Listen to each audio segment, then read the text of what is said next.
La conférence de presse se passe non loin du squat. D'abord, les propriétaires présents échangent. Ce qu'on a vu là, c'est illégal. Voilà. On est en pays de droit, on n'a pas le droit de s'installer sur des terrains privés. C'est illégal.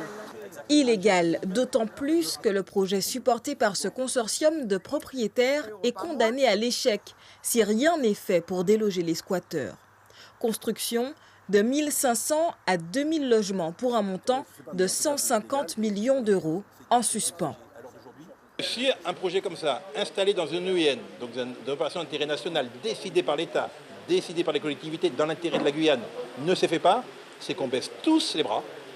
Et je suis très inquiet pour l'avenir en Guyane. Parce que si on n'arrive même pas à développer les EIN, qu'est-ce qui va se passer? Je ne sais pas ce qui va se passer.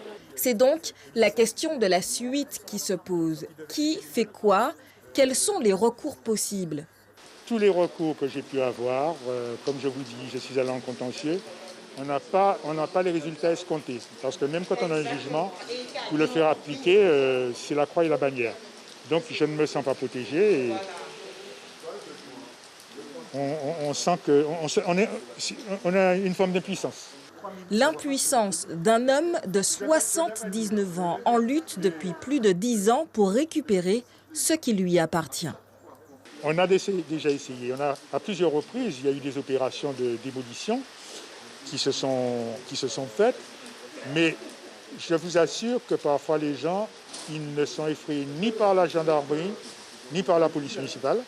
J'ai eu l'occasion, pendant des démolitions, puisqu'on ne peut démolir qu'en début de construction, des gens continuaient avec leurs matériaux et ils tapaient plus loin, parce qu'ils n'étaient pas dérangés par la présence de la gendarmerie. Vous avez déjà essayé de déloger des personnes sur votre terrain? Oui, bien sûr, comme je vous explique. Et malgré la présence de la police municipale et des gendarmes, les gens continuent. La famille Volumeni se bat donc depuis 2010. Des notifications d'expulsion ont déjà été actées.